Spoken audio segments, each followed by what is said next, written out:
suite au terrible accident de la route qu'il a causé le 10 février dernier en Seine-et-Marne, emmenant tout droit à l'hôpital un père d'une quarantaine d'années, son fils de 6 ans et une femme enceinte. Pierre Palmade a été testé positif à la cocaïne.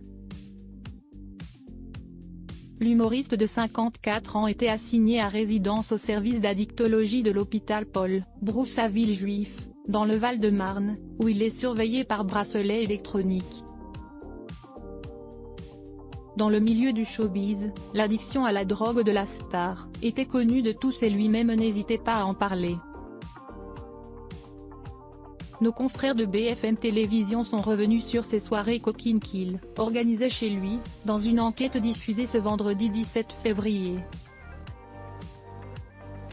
L'ami de Muriel Robin et de Michel Larocque était adepte du chemsex, activité sexuelle boostée par la prise de stupéfiants. Tout se passe chez moi. Avec un mec, 2 ou 3. Ce sont de longues heures qui durent toute la nuit, parfois la journée suivante, écrit Pierre Palmade dans son livre Dites à mon père que je suis célèbre sorti en 2019 et repris par la chaîne d'information. Dopé par les drogues et l'alcool, l'ex-époux de Véronique Sanson peut ainsi tenir des heures avec ses compagnons d'un soir. On rit, on regarde la télé, on parle, on est à poil, on fume, on couchaille ensemble. Et on recommence.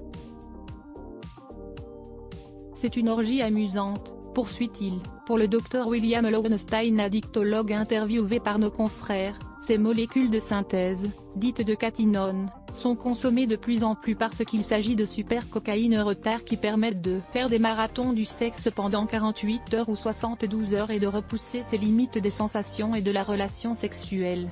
Supérieur à photo, Pierre Palmade, François Cluzet, Benoît Magimel. Les stars sans tabou sur leurs addictions. Lorsque l'accident a eu lieu, Pierre Palmade faisait la fête depuis 24 heures déjà à son domicile de Célie-en-Bière,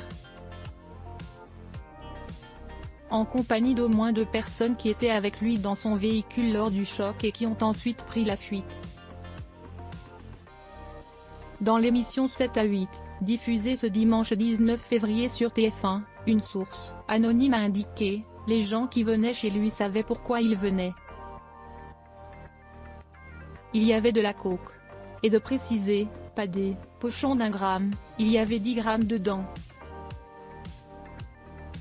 Tu avais de quoi faire un bon after. » Cette personne interrogée par nos confrères connaît les 2 visages de Pierre Palmade. « Moi, je le voyais quand il était en spectacle, le mec nickel, posé. Mais, il avait un défaut la nuit, c'est que c'était un loup. » Selon lui, le comédien changeait de personnage avec cette merde. Note de la rédaction, la cocaïne, et l'alcool. En outre, François Rollin, un ami de l'humoriste, a affirmé que Pierre avait une quadruple addiction, au sexe, à la cocaïne, à l'alcool et aux médicaments. Crédit photo, Jack Tribeca. Best Image.